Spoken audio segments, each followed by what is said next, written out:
The ship was bigger than anything Megan Price had ever seen. It stretched across the dark space like a sleeping beast, all sharp edges and black metal. The Varathi called it the Night Claw, and it was one of their most important vessels. Not because it carried weapons or warriors, but because it carried their children. Megan stood at the window of the small shuttle that brought her here. She was 34 years old, with brown hair tied back in a simple knot and tired eyes that had seen too many strange worlds. The Terran Diplomatic Corps had sent her on dozens of missions before this one, but none of them had made her stomach twist quite like this. The Varathi were predators. Real predators. Not like the humans who had once hunted with spears and clever tricks. The Varathi had claws that could cut through metal. They had teeth that could crush bone.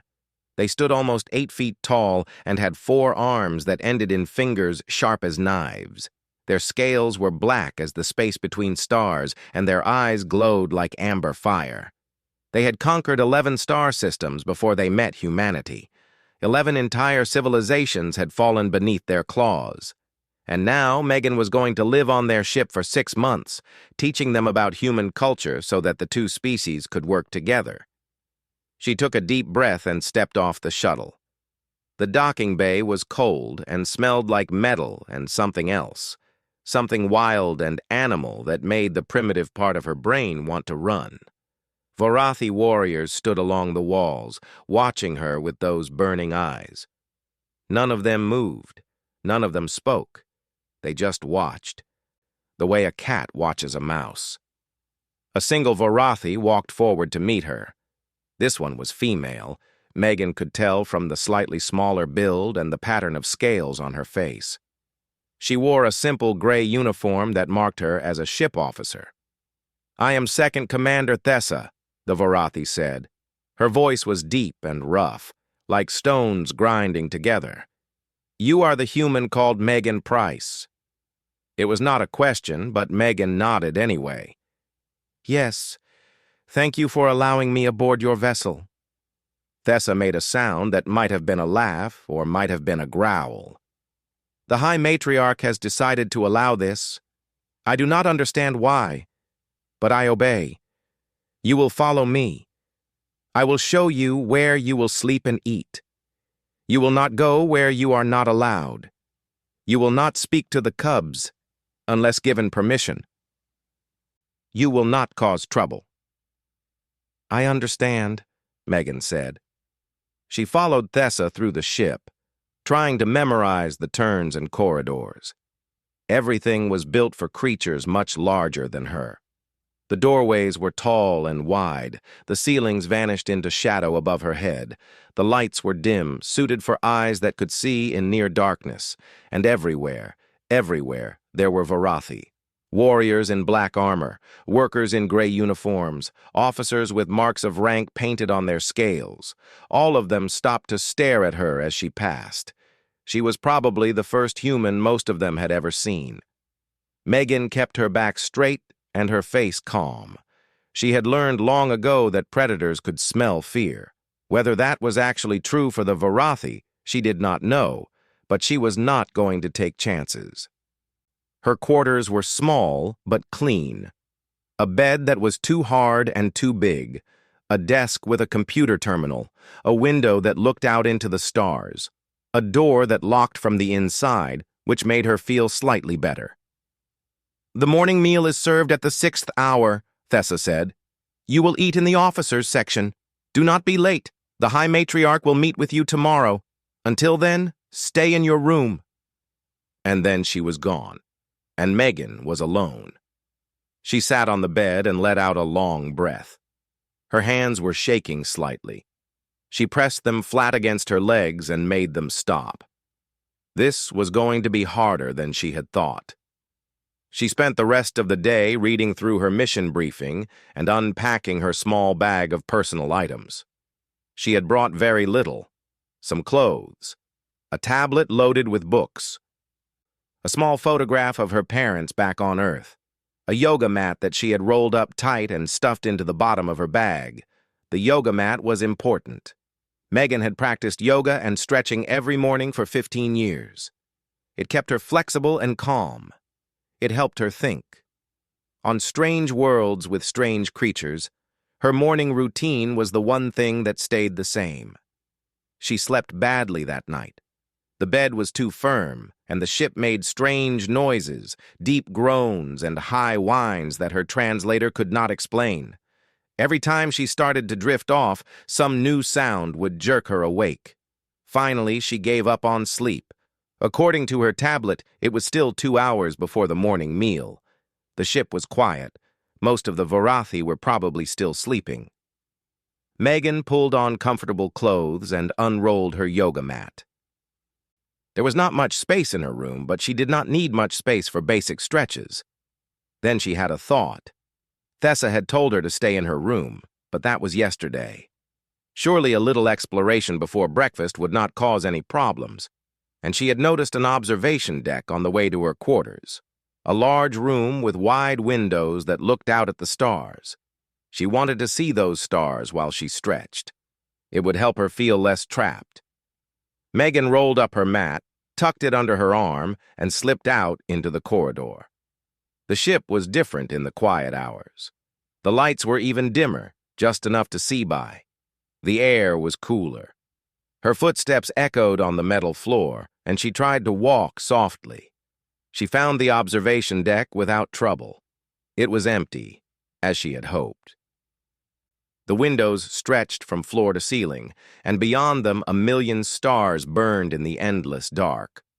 Megan unrolled her mat and began to stretch. She did not notice the 3 small figures watching her from the shadows of the doorway. The 3 cubs had been awake for hours. They were not supposed to be awake. They were supposed to be in their sleeping chambers with the other young ones, resting before the morning lessons began. But Kira had heard that a human had come aboard the ship, and she wanted to see it. Kira was 5 years old in human counting. Her scales were still soft and gray, not yet hardened into the black armor that adult Varathi wore. Her eyes were too big for her face, and her forearms were clumsy and often got in the way of each other. But she was clever and curious, and she was not afraid of anything. Well, she was afraid of some things. She was afraid of the education masters when they got angry. She was afraid of the deep, dark parts of the ship where the engines hummed. But she was not afraid of a soft little human. Her 2 friends had come with her. Thorn was the smallest of the 3, with scales that were almost white and a voice that squeaked when he got excited. Vex was bigger and quieter, the kind of cub who watched everything and said very little. They had snuck out of the sleeping chambers and wandered through the ship, looking for the human. They knew she was staying somewhere in the officers' section, but they did not know exactly where. Then Kira had seen movement through the doorway of the observation deck. The human was there. The actual human, standing in front of the big windows with the stars behind her. She was so small. Kira had expected something bigger, something more dangerous. This creature was shorter than a full-grown Varathi by at least 2 feet. She had no claws. Her skin was soft and brown, without any scales at all. Her fur grew only on the top of her head, long and dark, and tied back with a string. How had something so weak survived in the galaxy? How had humans built ships and traveled between stars? It made no sense. Then the human began to move, and Kira forgot all her questions. The human was bending, slowly, carefully. She was folding her body in half, reaching down with her 2 arms until her fingers touched the floor. She stayed there for a long moment, breathing, and then slowly straightened up again. Kira had never seen anything move like that. Varathi were strong and fast, but they were not flexible. Their bodies were built for power, not for bending. The idea of folding in half was strange and almost disturbing. But then the human did something even stranger. She lifted one leg and held it behind her with one hand, balancing on the other leg like some kind of strange bird. She stood perfectly still, not wobbling at all, her eyes closed, and her face peaceful. "What is she doing?" Thorn whispered. His voice was too loud, and Kira hissed at him to be quiet. "I do not know," she whispered back. "Maybe it is some kind of hunting practice." "Hunting practice?" Vex spoke for the first time. "How would bending in half help you hunt?" Kira did not have an answer for that, but she was curious now, deeply curious, and when Kira was curious, she did not stop until she understood. "I am going to try it," she said. "Try what?" Thorn asked. "That. What she is doing. I want to understand." Before her friends could stop her, Kira crept into the observation deck. She stayed near the wall in the shadows, but she positioned herself where she could see the human clearly. Then she tried to copy what the human was doing. The human was now standing on one leg again, holding her other foot behind her. It looked simple. Kira had 4 arms, which meant she had more to hold on with. This should be easy. She lifted one leg. She grabbed her foot with 2 of her hands. She started to wobble. The problem was that Kira had never tried to balance on one leg before. Varathi did not do such things.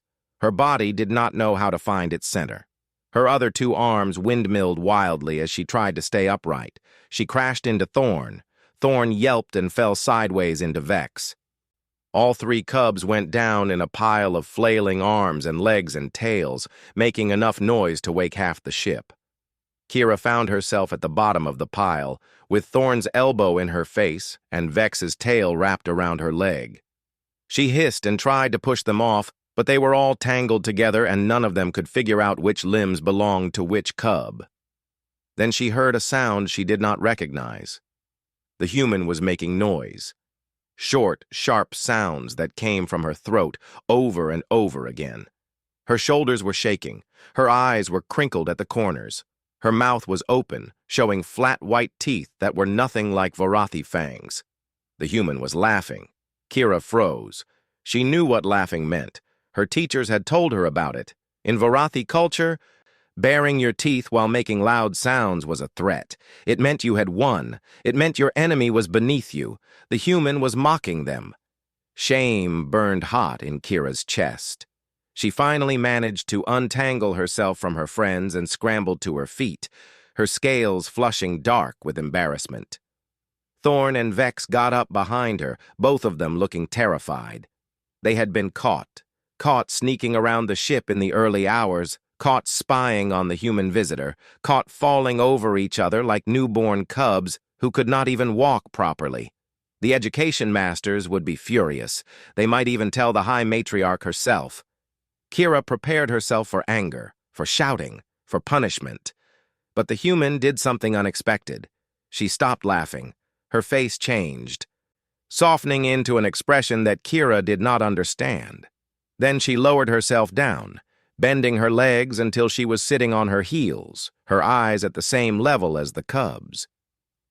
"Are you 3 okay?" she asked. Her voice was soft and warm, not threatening at all. That was quite a fall. Kira did not know how to respond. She had expected anger, not this.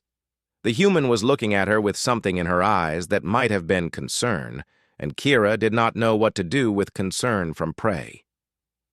"We are unharmed," she said finally, finding her voice. "We were only watching.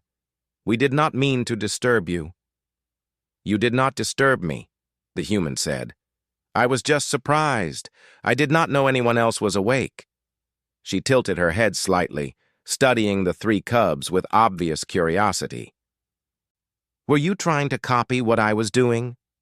Kira felt her scales flush again. "Yes. I wanted to understand. I have never seen anyone move like that before." The human's mouth curved upward again, but this time she did not show her teeth. It was a different kind of expression, gentler somehow. "It is called stretching. It helps keep my muscles loose and my body flexible. It also helps me feel calm and centered before a busy day." "Stretching," Kira repeated the word. It felt strange on her tongue. "Why do you need to be flexible? Are you a hunter?" The human made that laughing sound again, but quieter this time. No, I am not a hunter. I am a diplomat. I talk to people and try to help them understand each other. She paused, looking at the three cubs thoughtfully. Would you like me to teach you? How to stretch, I mean. I could show you the proper way to do it so you do not fall over. Kira looked at her friends. Thorn's eyes were wide with a mixture of fear and excitement. Vex's face was unreadable as always, but he gave a tiny nod. Learning from a human was strange. Learning from prey was not something that Varathi cubs were supposed to do. But Kira was curious, and curiosity was stronger than pride. Yes, she said. Show us. The human smiled, a full smile this time that showed her flat teeth and crinkled her eyes. It should have looked threatening, but somehow it did not. Somehow it looked warm. My name is Megan, she said. What are your names? I am Kira. This is Thorn, and this is Vex. It is good to meet you, Kira, Thorn, and Vex. Megan stood up and gestured to the space in front of the windows. Come stand over here, where you have room to move. We will start with something simple.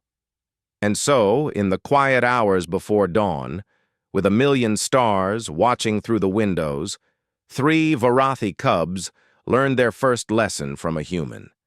It was only stretching. It was only learning how to balance and breathe and move with control. But it was also the beginning of something much bigger than any of them could have imagined. Megan started with the simplest thing she could think of, standing on both feet with arms raised above the head. This is called a mountain pose, she said. You stand tall and reach up toward the ceiling. Feel your spine stretch. Feel your body get longer. The 3 cubs copied her. They raised all 4 of their arms above their heads, which looked strange, but seemed to work well enough. Kira stood very straight, taking it seriously. Thorn wobbled a little but managed to stay upright. Vex stood perfectly still, watching Megan with his quiet eyes. Good, Megan said. Now breathe in slowly through your nose. Fill your lungs all the way. Then breathe out slowly through your mouth. She demonstrated, taking a deep breath and letting it out in a long, slow exhale. The cubs tried to copy her. Thorn breathed too fast and made a squeaking sound. Kira held her breath too long and then let it all out in a rush. Vex was the only one who managed to do it correctly on the first try. Breathing is important, Megan explained. When you breathe slowly and deeply, it tells your body to relax. It helps you stay calm and focused. Hunters need to be calm, do they not? Kira's eyes brightened at that. Yes. Our teachers say that a good hunter does not let fear or anger control them. A good hunter is always in control of themselves. Exactly, Megan said. Stretching is one way to practice that control. She moved on to the next pose, a simple forward bend. She demonstrated how to hinge at the hips and reach down toward the floor, keeping her back straight. The cubs tried to follow. This was harder for them. Varathi bodies were not built for bending forward. Their spines were stiffer, their muscles arranged differently. Kira managed to get her hands to her knees before she had to stop. Thorn barely bent at all before complaining that it hurt. Vex went a little farther than Kira, but not by much. That is okay, Megan said quickly, seeing the frustration on their faces. Every body is different. You do not need to bend as far as I do. You just need to bend a little farther than you could yesterday. That is how you get better. Slowly. Over time. She straightened up and thought for a moment. These cubs had a very different body structure than humans. She needed to adjust her teaching. Let us try something else, she said. Something that might work better for your bodies. She had them stand with their feet wide apart. Then she showed them how to twist at the waist, reaching with their upper arms toward one side while their lower arms reached toward the other.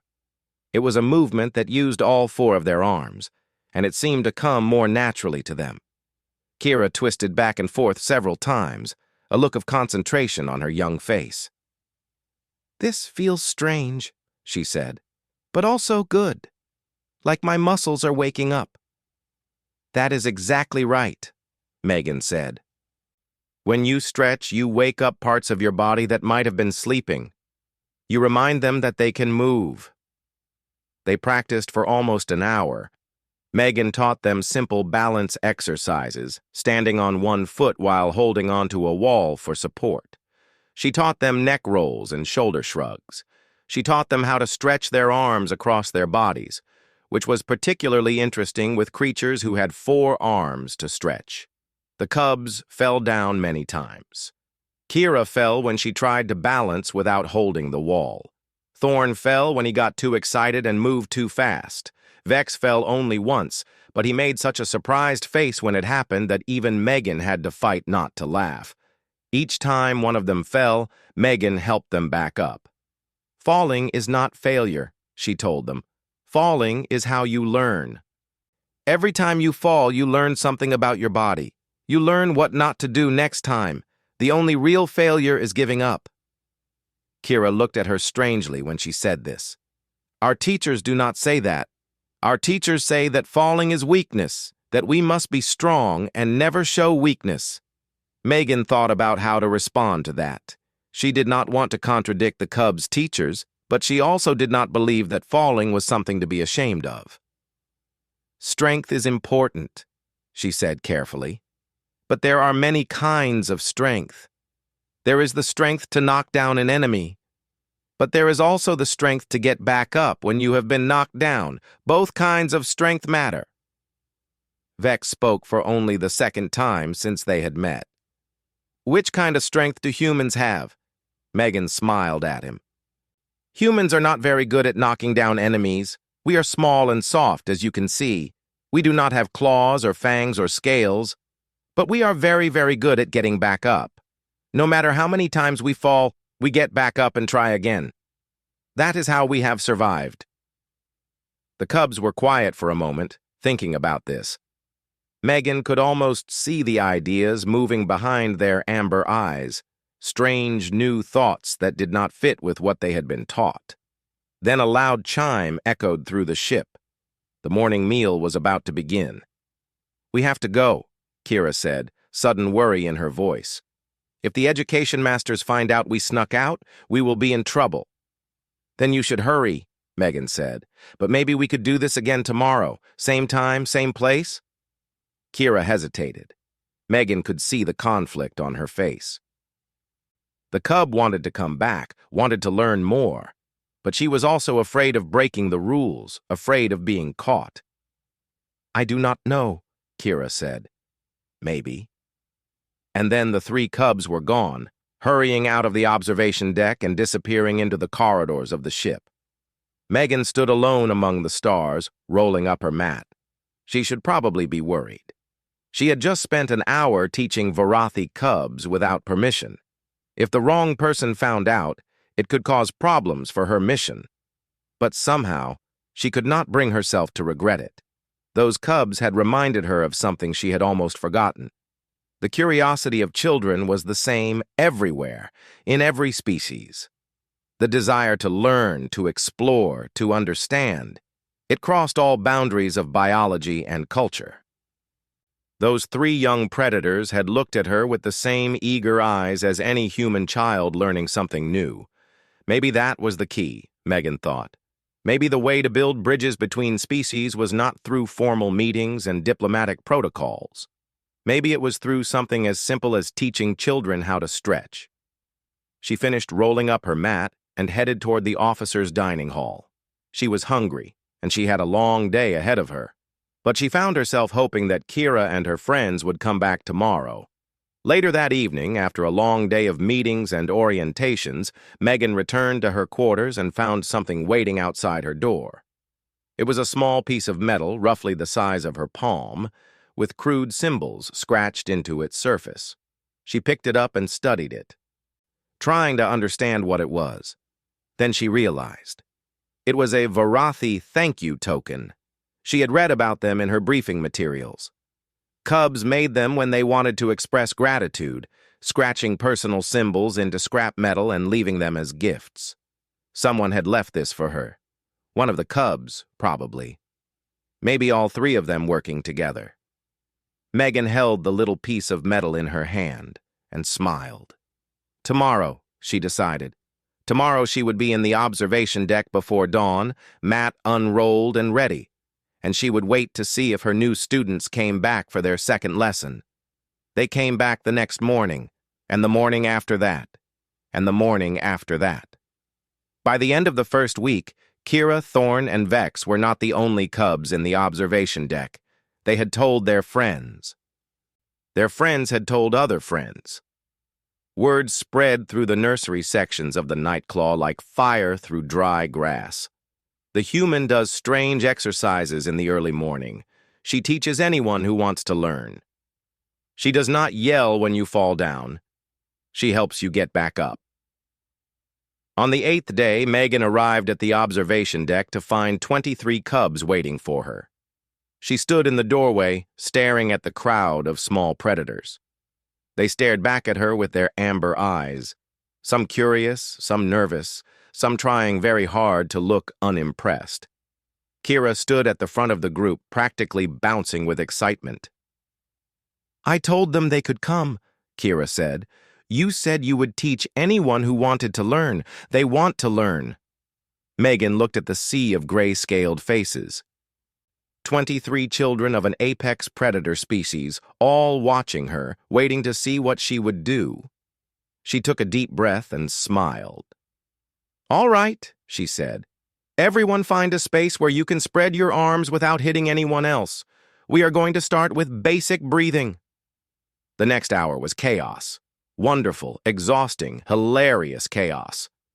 23 cubs tried to copy Megan's movements, and at least half of them fell over at any given moment. They bumped into each other. They stepped on each other's tails. One cub accidentally smacked another cub in the face with two of his arms while trying to do a twist stretch. But they also laughed. Megan had never heard Vorathi cubs laugh before. It was a strange sound, more like a series of clicks and rumbles than human laughter, but it was clearly joy. They laughed when they fell. They laughed when their friends fell. They laughed when Megan demonstrated a pose and made it look easy, and then they all failed to copy it. And they learned. Despite the chaos, despite the falling and the bumping and the accidental face smacking, they learned. By the end of the session, every single cub could hold the basic mountain pose with proper breathing. Every single cub could do at least one balance exercise without falling over. Megan ended the session by having them all sit on the floor with their legs crossed. Another thing Vorathi bodies were not really designed for, but they managed. "Close your eyes," she said. "Breathe slowly. Think about how your body feels right now. Think about the parts that are tired and the parts that feel good. Just sit and breathe and feel." The room went quiet. 23 young predators sat with their eyes closed, breathing slowly, feeling their bodies. The only sound was the soft hum of the ship around them. When Megan told them to open their eyes, several of the cubs looked surprised, as if they had forgotten where they were for a moment. "That felt strange," one of them said. "My mind got quiet." "That is called meditation," Megan said. "It is a way of resting your mind while your body is awake. It helps you think more clearly and stay calm in difficult situations." The cubs filed out of the observation deck, chattering to each other in their clicking language. Kira stayed behind. "That was good," Kira said. "They liked it. They will tell others." "I am glad they enjoyed it," Megan said. "But Kira, I am worried. I do not have permission to teach cubs. If the education masters find out, there could be trouble." Kira tilted her head. "The education masters already know." Megan felt her heart skip. "They know? How do they know?" "They know everything that happens on the ship. But they have not stopped us from coming. So they must not mind." Megan was not so sure about that logic. But before she could respond, she heard heavy footsteps in the corridor. Adult footsteps. Two Varathi appeared in the doorway. They were tall and broad, their scales fully black, their eyes hard and assessing. They wore the gray robes of education masters. Megan straightened her spine and prepared herself for trouble. "You are the human called Megan Price," one of the education masters said. His voice was deep and cold. "I am. You have been teaching our cubs." It was not a question. So Megan did not answer. She simply waited, keeping her face calm. The education master studied her for a long moment. Then he made a sound that might have been a grunt of acknowledgement. "The cubs have been different since you started your sessions. They are more focused in their lessons. They are more patient with difficult tasks. They are less likely to fight with each other over small things." Megan blinked. That was not what she had expected him to say. "We have been watching," the other education master added. She was female, slightly smaller than her companion, with a scar across her face that spoke of old battles. "We do not understand what you are teaching them, but we see the results. The High Matriarch has been informed." "Is that bad?" Megan asked, unable to keep the question inside. The female education master made a sound that might have been amusement. "The High Matriarch wishes to see you. Today, after the midday meal, she has questions." And then they were gone, leaving Megan alone in the observation deck with a racing heart and a million worried thoughts. The High Matriarch, the supreme leader of this ship, one of the most powerful Varathi in the Empire. She wanted to see Megan. She had questions. This was either very good or very, very bad. Megan spent the hours before the meeting trying to prepare. She reviewed everything she knew about Varathi culture and customs. She practiced bowing and speaking formal greetings. She changed into her most professional diplomatic uniform. But when she finally stood before the doors of the High Matriarch's chambers, all her preparation felt useless. Her hands were sweating. Her heart was pounding. She had faced angry generals and hostile diplomats and beings that could have killed her with a thought, but none of them had made her feel quite like this. The doors opened. The chamber beyond was vast and dark. Shadows filled the corners. Strange trophies hung on the walls, skulls and weapons and other things that Megan did not want to look at too closely. At the far end of the room, on a raised platform, sat a throne made of black metal and bone. And on the throne sat High Matriarch Selvara. She was old. Megan could see that immediately. Her scales had faded to a deep gray, almost silver in places. Her body was slightly bent with age, no longer carrying the perfect posture of a warrior in her prime, but her eyes were sharp and bright, burning with intelligence and power. "Come forward, human," Selvara said. Her voice was rough and soft at the same time, like gravel wrapped in silk. "Let me look at you." Megan walked forward until she stood at the base of the platform. She bowed, a formal diplomatic bow that she had practiced in her quarters. "High Matriarch, thank you for agreeing to see me."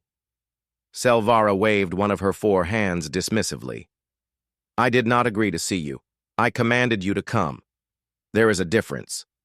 She leaned forward, studying Megan with those bright eyes. "My education masters tell me you have been teaching my cubs. They tell me the cubs are changing because of you. Explain."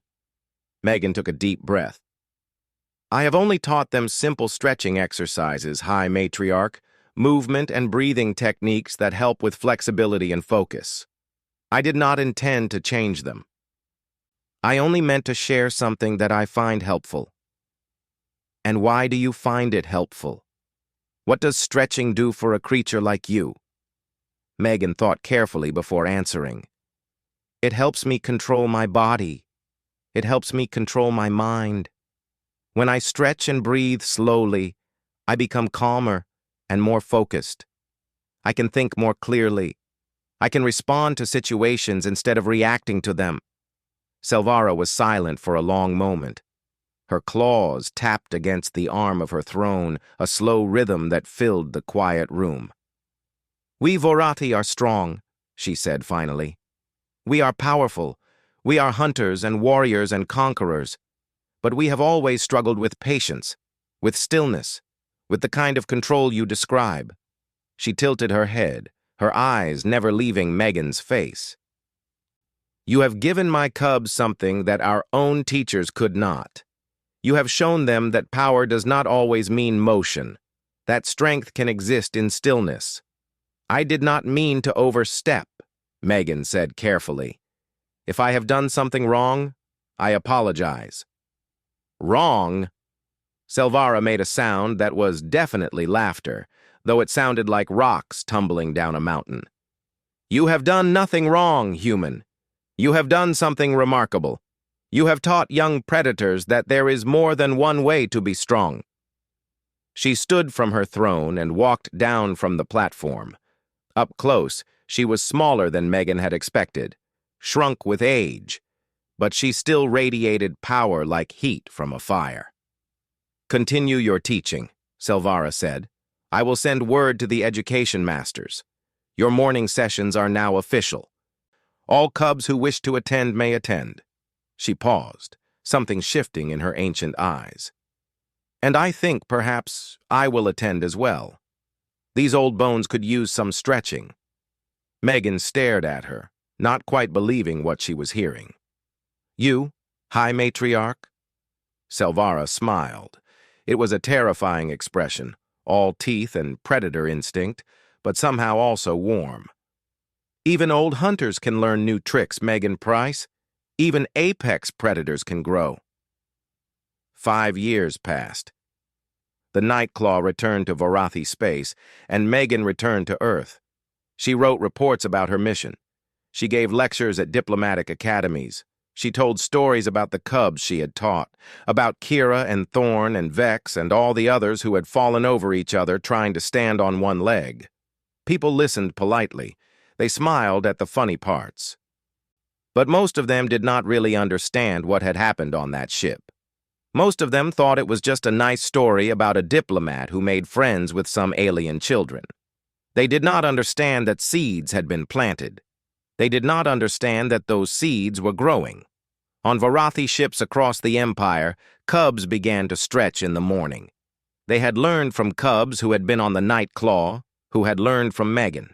They taught their friends. Their friends taught others. The practice spread like ripples in water, touching more and more young Vorathi with each passing year. And those cubs grew up. They grew up with better control of their bodies. They grew up with clearer minds and calmer hearts. They grew up knowing that falling was not failure, that strength could exist in stillness, that there was more than one way to be powerful. They grew up remembering a human who had taught them these things. When the war came, everything changed. The Nexar Collective attacked without warning. They were a machine race, cold and logical, and utterly without mercy. They swept through 3 star systems in a single month, destroying everything in their path. They did not negotiate. They did not take prisoners. They simply erased all organic life from every world they touched. The Terran fleet mobilized. The Vorathi Empire mobilized. Old agreements were activated, promises made years ago that now had to be honored. Human ships and Vorathi ships would fight side by side against the machines. Megan was no longer a field diplomat. She was 52 years old now, with gray in her hair and lines on her face. She worked at Terran Command Headquarters, advising younger diplomats and reviewing reports from distant conflicts. But she watched the news feeds from the front lines. She watched the battle reports scroll across her screen, and she thought about the cubs she had known, who would now be adult warriors. The Battle of Keller's Reach came on a Tuesday. The Nexar had gathered a massive fleet, hundreds of warships surrounding a strategic station that controlled access to 3 major trade routes. The combined Terran-Vorathi fleet moved to intercept them. It was the largest space battle in recorded history. Megan watched it happen on her screen, thousands of light years away, but seeing everything through the fleet's broadcast feeds. She saw the lines of ships closing with each other. She saw the first weapons fire, bright flashes in the darkness of space. She saw ships on both sides begin to die. Then she saw the Terran destroyer Resolute take a direct hit. The ship did not explode. Instead, it began to drift, spinning slowly, venting atmosphere from a dozen holes in its hull. The crew was still alive, but they had no engines, no weapons, no way to escape. The Nexar ships were closing in to finish them off. Megan watched 3 Varathi cruisers break formation. They did not have permission to leave their assigned positions. They were supposed to be protecting the fleet's flank, but they turned away from their posts and burned hard toward the crippled human destroyer. They placed themselves between the Resolute and the incoming Nexar ships. They took the fire meant for the humans. They held their position while rescue shuttles raced to evacuate the Resolute's crew. 2 of the 3 Varathi cruisers were destroyed. The third took heavy damage but survived. Over 200 Varathi warriors died protecting human lives. The battle continued. The Nexar were eventually driven back. The station was saved. But all anyone could talk about afterward was what those 3 Varathi ships had done. Megan watched the after-battle interviews. She watched a Varathi commander speak to the press, her black scales scarred from recent combat, her amber eyes tired but proud. The commander's name was Kira. "Why did you do it?" a reporter asked. "Your people have never sacrificed themselves for another species before. What changed?" Kira was quiet for a long moment. When she spoke, her voice was steady and clear. "When I was young," she said, "a human came to my ship. She was small and soft and had no claws or fangs. We thought she was weak, but she taught us something that none of our own teachers had ever taught us." She paused, her eyes distant with memory. "She taught us how to fall down, how to get back up, how to try again even when we failed. She taught us that strength was not only in fighting and winning. Strength was also in helping others when they struggled. Strength was in patience and kindness and the willingness to fall 100 times in order to learn something new." Another reporter pushed forward. "But you lost 2 ships. You lost hundreds of warriors. How can that be strength?" Kira turned to look at him. Her face was calm, completely calm, the face of someone who had long ago learned to control her emotions. "The humans fell today," she said. "They were falling toward death, and they could not save themselves. So we caught them. We helped them rise again. That is what she taught us. That is what strength means." Megan watched the interview in her office, alone. Tears ran down her face, and she did not try to stop them. The alliance between humans and Varathi grew stronger after the battle. Trade increased. Cultural exchange programs began. Varathi ships regularly carried human visitors, and human ships welcomed Varathi guests. And on every Varathi ship, every morning, before the day's duties began, cubs and adults alike gathered to stretch. They called it the human practice. They did not have another name for it. They simply remembered where it had come from and honored that memory. Megan retired from the diplomatic corps at age 60. She moved to a small house on the coast of a quiet planet, where she could watch the ocean and tend a garden and read books in the afternoon sun. She thought she was done with adventure. She thought she was done making a difference in the galaxy. Then a ship landed in her garden. It was a Varathi shuttle, small and sleek and completely unexpected. The door opened and a figure stepped out. The Varathi was old now, her scales faded to gray, her body slightly bent with age. But her eyes were still bright and fierce, and she moved with the careful grace of someone who had spent many years practicing control. "Kira," Megan said softly. "Teacher," Kira replied. They stood looking at each other for a long moment. So many years had passed, so much had changed. But something remained, a connection forged in an observation deck on a ship far from here, when a tired diplomat had stretched and 3 curious cubs had tried to copy her. "I brought you something," Kira said. She held out her hand. In her palm was a small piece of metal. Crude symbols were scratched into its surface, the same thank you token that Megan had received all those years ago. But this one was different. Surrounding the original symbols were new ones.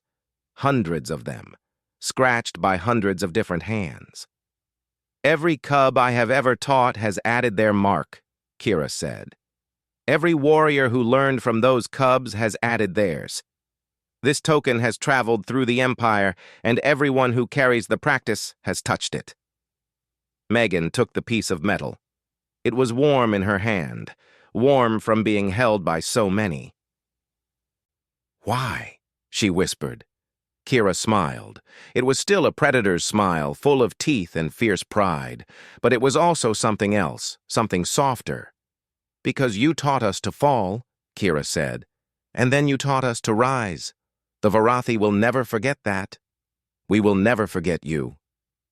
She bowed, a formal bow of deep respect, and then she returned to her shuttle and flew away. Megan stood in her garden for a long time, holding the metal token, looking up at the stars. She had only meant to do her morning stretches. She had only meant to stay flexible and calm and centered before a difficult day. But sometimes the smallest actions change everything. Sometimes a tired woman stretching in the starlight is exactly what the universe needs. The end.